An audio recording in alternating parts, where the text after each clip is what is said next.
Cloud for Smash? Really? Oh, I'm recording. Okay, guys. Hi. Um, I meant to do this a couple days ago, but school happened, so I'll be doing two videos this week. So, I hope I didn't forget too much of the story's plot, but I made a little bit of a quick notes section over here that I will open up now. And I hope I can remember enough of the important details while reading over this as I go to, make the story a little bit coherent. But then again, more people have seen this movie than I have multiple times, so they'll probably know where I'm going with this. So, this is Star Wars Episode 1, The Phantom Menace, and I'm assuming the Phantom is supposed to be Darth Maul. It's probably the only Star Wars movie title that really doesn't seem to make all that much sense. But this one was released, I believe, in 1999. Was it 99? And was technically the first movie in the entire series chronologically. And put it short, it really doesn't seem to accomplish all that much. I mean, it's more or less just a foundation laying film for literally everything that's to come, because you can see some hints of something minor happening here, something happening here, and then you kind of realize that most of the stuff actually kind of leads to bigger things down the road. And that's kind of what this movie did. It really wasn't meant to accomplish anything on its own, but it was meant to more or less lay down groundwork for literally the next 5 movies that come in the series, if you want to be like real with it. So, let's get into the story here. Oh, if I don't want to see you. So we start off with Troud. See, I'm already starting off very well. Trade disputes between 2 planets, supposedly. So the Jedi Council sends in 2 Jedi to meet with the people in charge of this trade route, Qui-Gon Jinn and his Padawan, which, for those like 3 of you that don't know what a Padawan is, Padawan is basically Jedi in training, named Obi-Wan Kenobi. I don't think he'll be important to anything. Just saying. So they go there to meet with the heads of the trade route, only to get ambushed and realizing that there's something very wrong with these people. So they manage to head out via hangar bay and land on the planet below, where they run into Jar Jar Binks roaming the streets. We're already starting out very well. And for the longest time, I had a hard time understanding why this guy was so disliked. I mean, yeah, he was annoying. But, I mean, was he really that bad? Yeah, he kind of was that bad. Probably worse than what people warned me about, but yeah. And for those of you that don't play Disney Infinity, the play set that revolves around the Clone Wars TV show, has like a whole 2 missions, and like the last major mission of the story has Jar Jar constantly running his mouth, and it's just as irritating. I mean, you're trying to chase down Darth Maul, and you got Jar Jar running his stupid mouth all the time and causing trouble, and please tell me he's not he doesn't get as much screen time in the next 2 movies. I don't remember him ever being in episode 3, but was he in episode 2 much? I hope not. I hope they realized that they made a huge mistake with him and just left him in episode 1.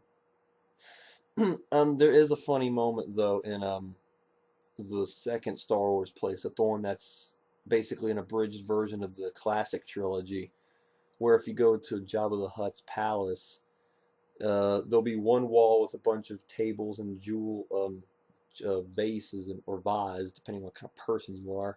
And on the other wall, there's a carbonite statue of somebody. And you walk up to it, and it's Jar Jar frozen in carbonite in Jar Jar's palace.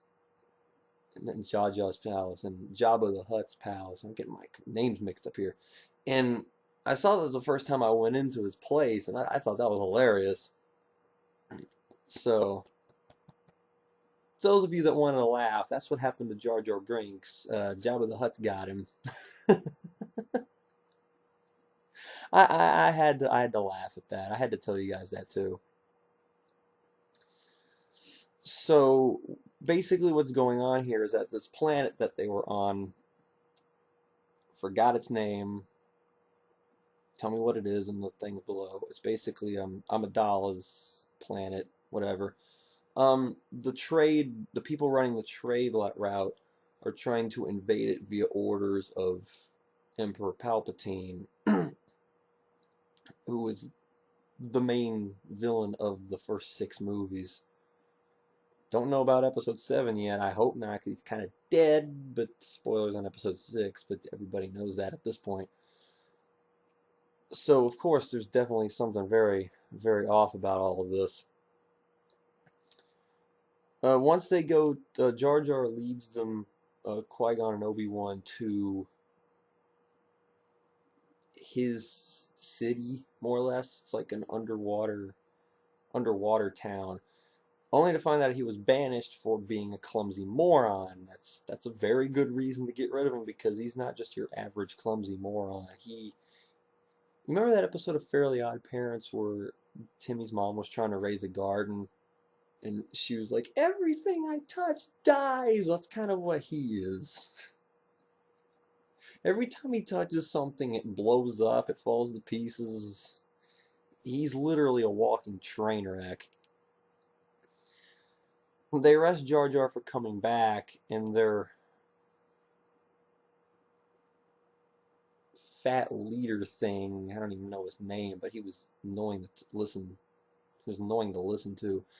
Tells them the way out, so they take a ship, and then Obi-Wan brings them to the point that maybe they could bring Jar Jar with him because he knows his way around the area.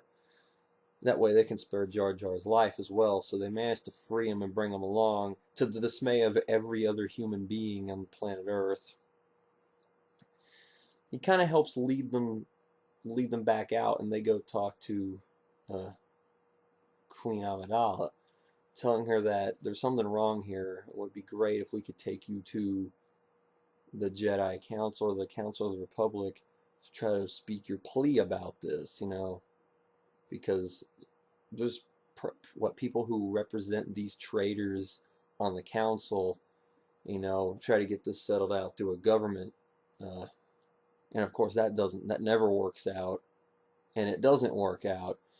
But on their way out, they get shot by one of the enemy ships, and one of their engines go down. So they land on Tatooine, which is kind of an important place later on down the road. But Qui-Gon, Jar Jar, R2-D2, who is present here, and one of Amidala's little aid girls, goes with them into one of the small towns to see if they can find an engine piece in the black market.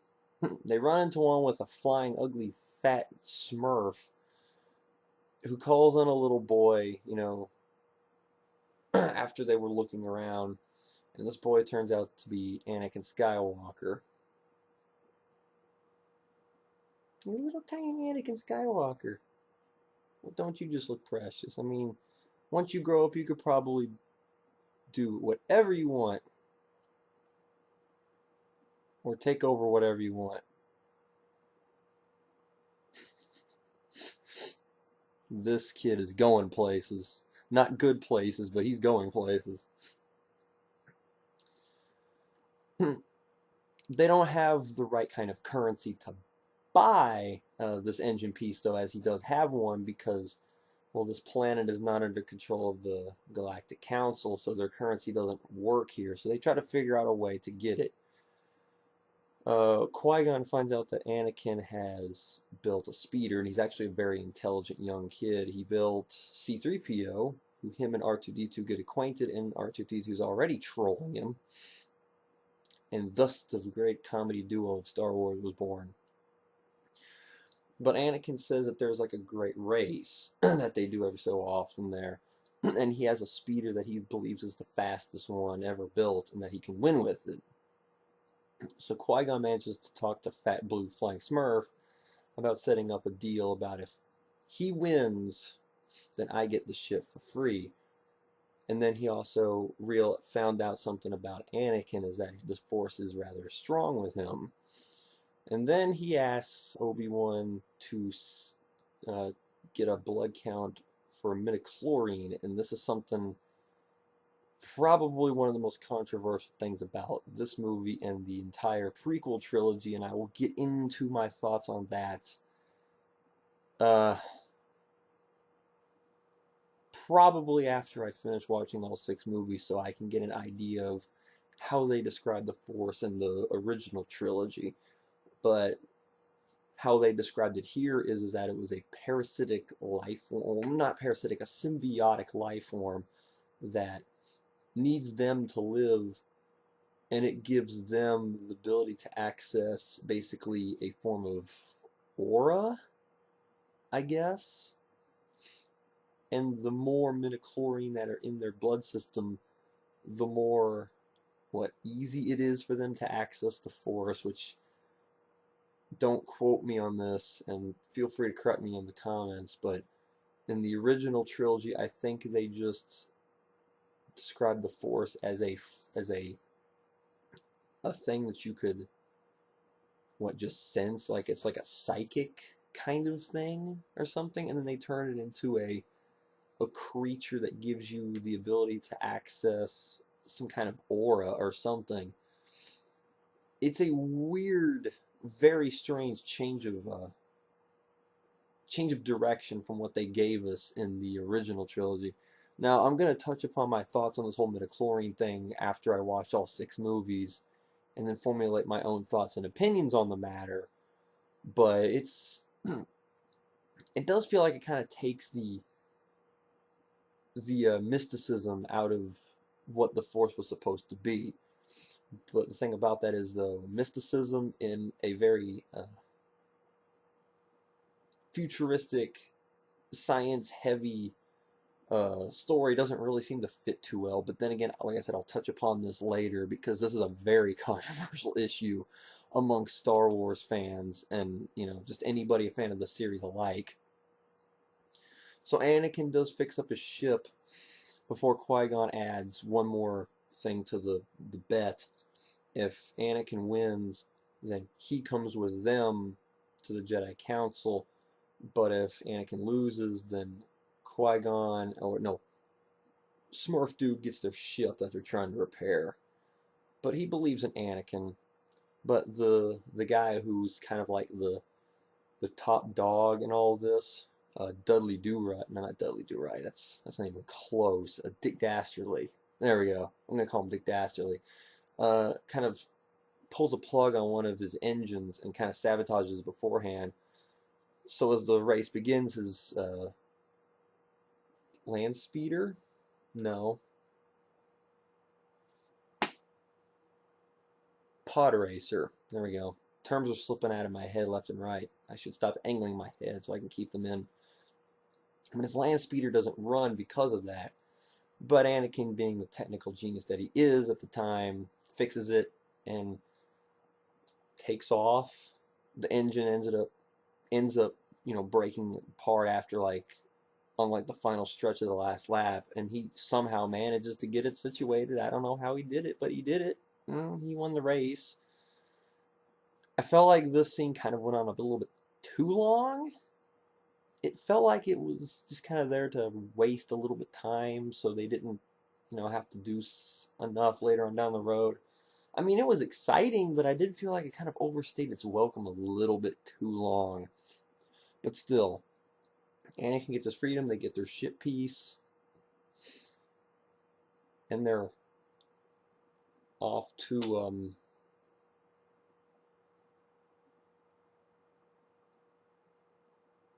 I don't remember the name of the Jedi Council planet.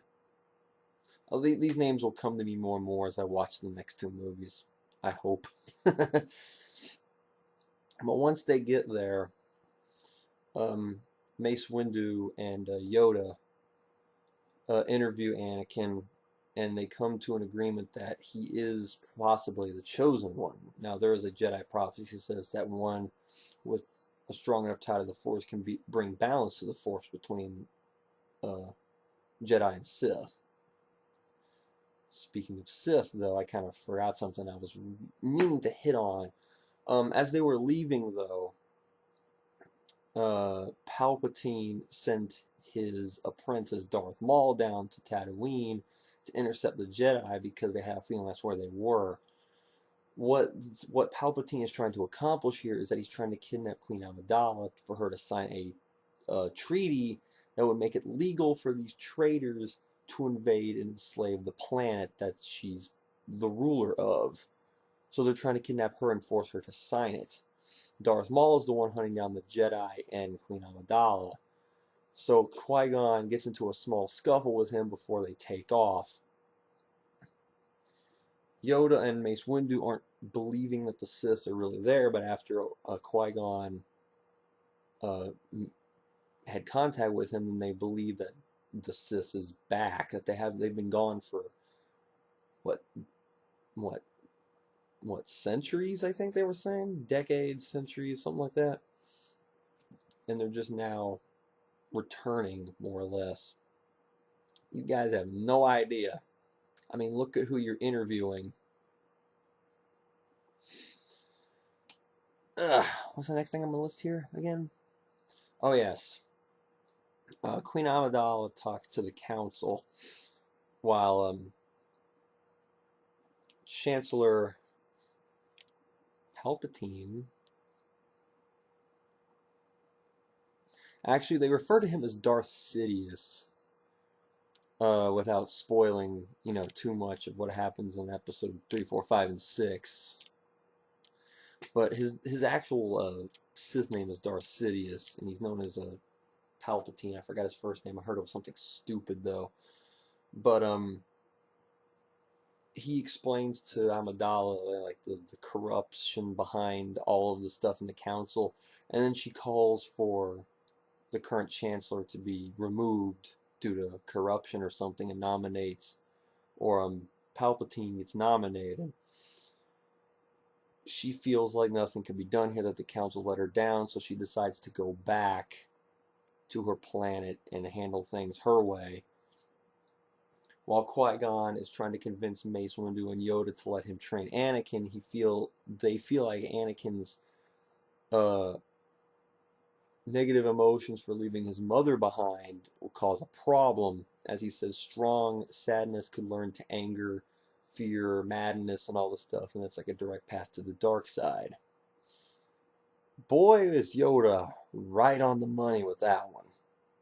But Qui-Gon insisted that he took Anakin under his wing, but he said, you can't do this right now. You need to lead Queen Amidala back to her planet, try to lure the Sith out and take him down. So they head back to their planet, only for Jar Jar to say something along the lines of, hey, maybe my people can help. The city's abandoned, which means that they probably were attacked, and he knew exactly where to lead them. They head to like their getaway joint or something, as Queen Amidala reveals herself to be the young girl that went with Mace Windu and Jar Jar to Tatooine, and that the girl that was in the real weird outfit this whole time is actually a shadow.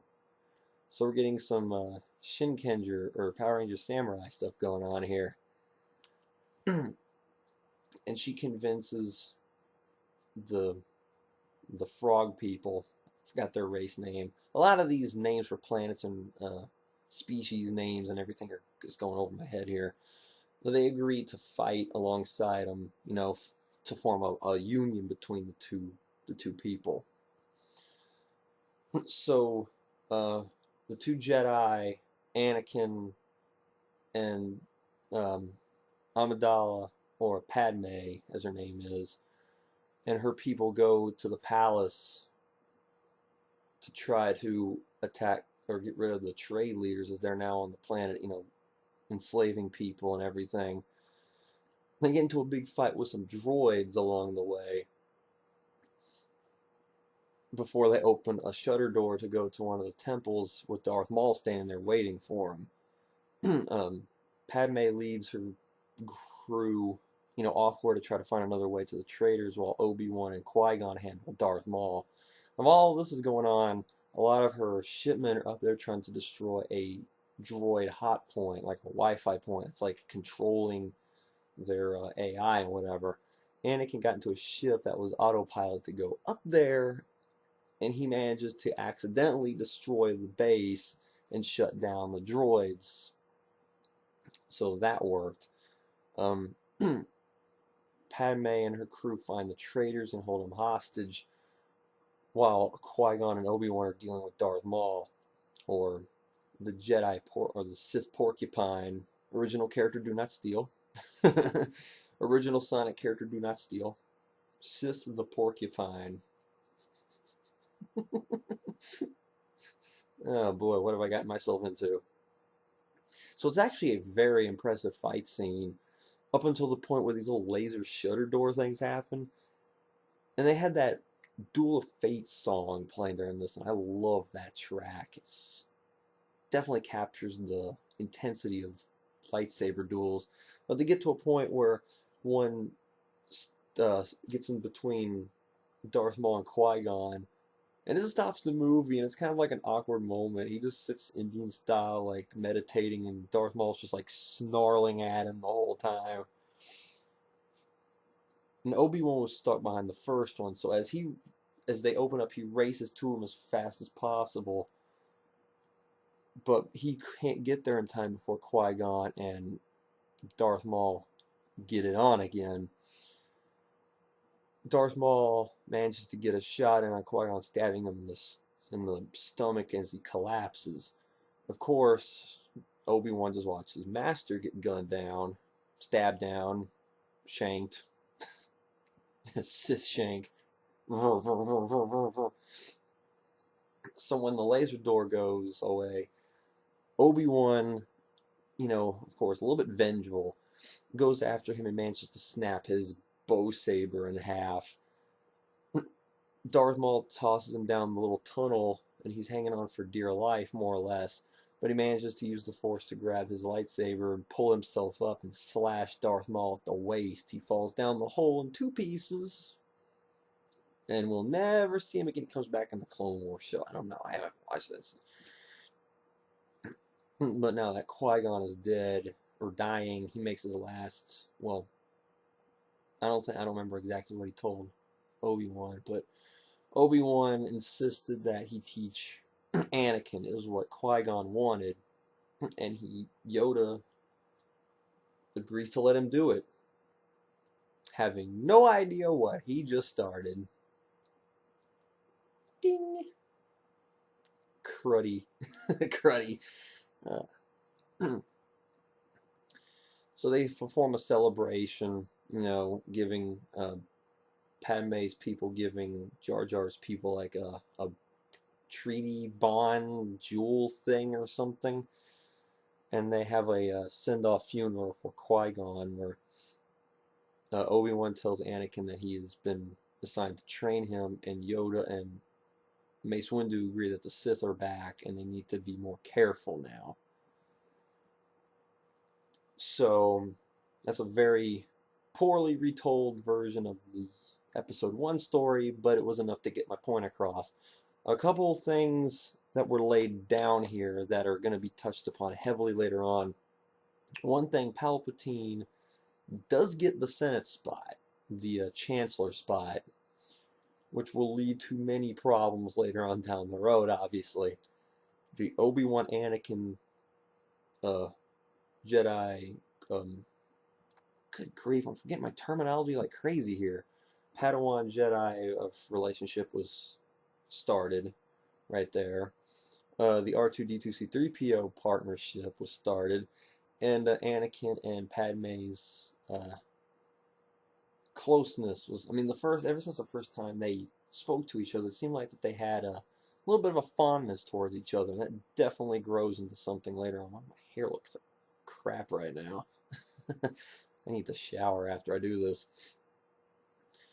So, the movie on its own really doesn't seem to accomplish all that much. I mean, it introduces us to some of the main characters of the prequel trilogy: Obi-Wan, Anakin, Padme, um,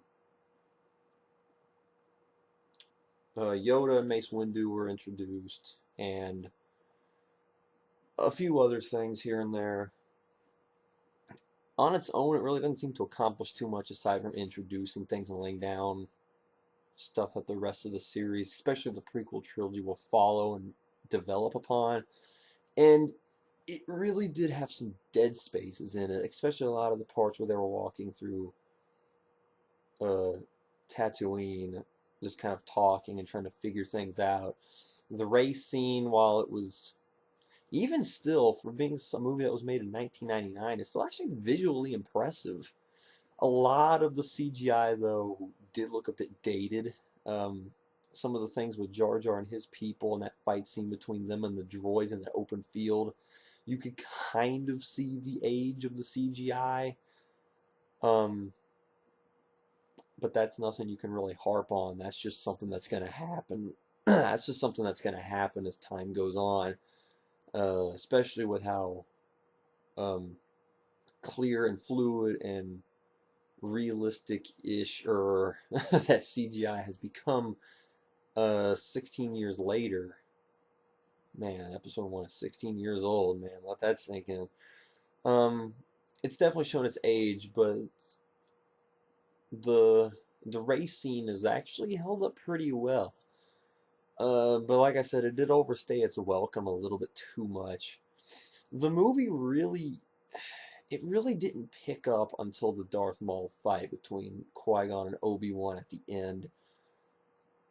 There was just a lot of nothing happening here. I felt like it told things that could have been told in a smaller package, but they tried to stretch out into one, what, 2 hour, 15-minute movie or something like that. I think that was how long the movie ran for. And, I don't know. I mean, it was nice to see some things laid down and knowing the story well enough to see where some of the things were going. On its own, though, it really just kind of was droll and empty. Nothing really exciting happened until the end. Dinner's starting to mess with me.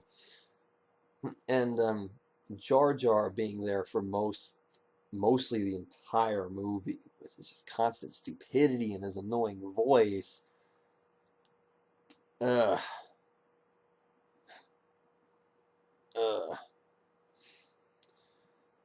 Ugh. There's really not much I can say here. I mean, Anakin's a rather smart young kid. He does seem a bit peppy and optimistic, especially when he found out that he was able to leave and become a Jedi on his own. But the thing of him being saddened that he can't bring his mother with him, or that he's left his mom, is actually a major plot point for him as a character as we move forward. So keep all that in mind. I think in the next movie especially, it's one of the moments that kind of breaks Anakin. Padme seems like a bit of an optimistic, kind of deceptive queen, but she does show some signs of care, especially for Anakin. Oh, you have no idea how long for all that care is gonna go. I'm not being subtle anymore. I'm probably gonna get flagged for that one. Now, there's much worse on YouTube than that. Obi-Wan, I'm not really gonna talk about Qui-Gon too much because this is the only movie he's in. I mean, come on, Lamb Nilsson, you're not supposed to be the one that dies. You're supposed to be the one that kills people. But then again, he died as a Ra's al Ghul too, so I'm not even gonna question it now. I will find you, and I will lightsaber shanking. That's gonna be a thing I do now. But Obi-Wan felt like he had that um lived by the rules kind of attitude, because the Jedi Council was telling Qui-Gon that no, it's not safe to raise Anakin into a Jedi, but Qui-Gon kept insisting, like, Qui-Gon wants to do it his way, and Obi-Wan was sitting there trying to deny him so, and even Qui-Gon said, you're a lot smarter than I, and you'll probably end up making a better Jedi because of it. Which more or less becomes true over the next couple films, but and it does work out for Obi-Wan for sure. He's definitely likable, um, and from what I remember, he's actually the best character of the prequel trilogy too. But there really isn't much else I can say. Nothing really starts getting interesting until the next movie, and then especially episode 3, and then we get into the real good stuff, because 4, 5, and 6 are after that. But it's one of those movies that it's just there to establish everything that comes afterward, and it makes it feel dry and almost unnecessary at some points.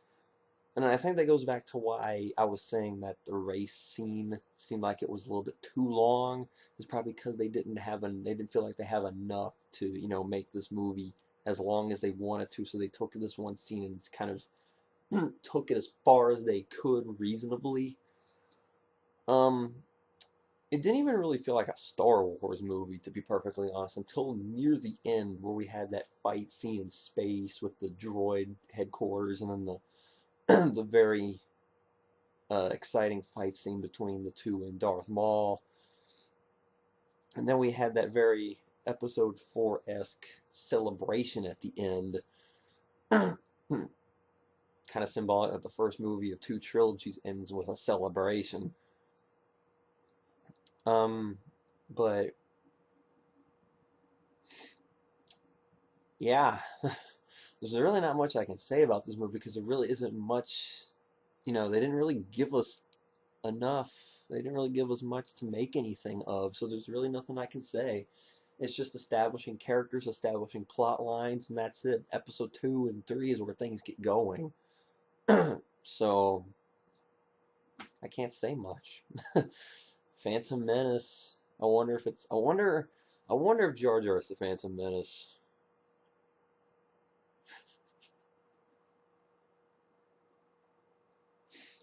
Or what if it's Qui-Gon? Qui-Gon Jinn's the real enemy of Star Wars, because he's the one that forcibly made them train Anakin into a Jedi, and we all know where that went. And by Phantom, it means he's dead. Qui-Gon is the Phantom Menace. Oh man, the conspiracy theories I'm bringing up here. I'm not even close, but I'm trying to make something out of this, guys. Just work with me here. So, hopefully my next review will be a little bit more beefy, because episode 2, the Clone Wars, Attack of the Clones, something something clones, something something. Episode 2 will be next, and we get a little bit more. Things get interesting. Some character development arises for some characters. I remember enough of the movie to know what to expect, but I don't remember the details. So expect that within the next few days, because I want to get back on the 1 per week thing here, because I really screwed up last week. So, with that being said, I will see you guys within the next few days for episode 2. And I'll see you guys there later.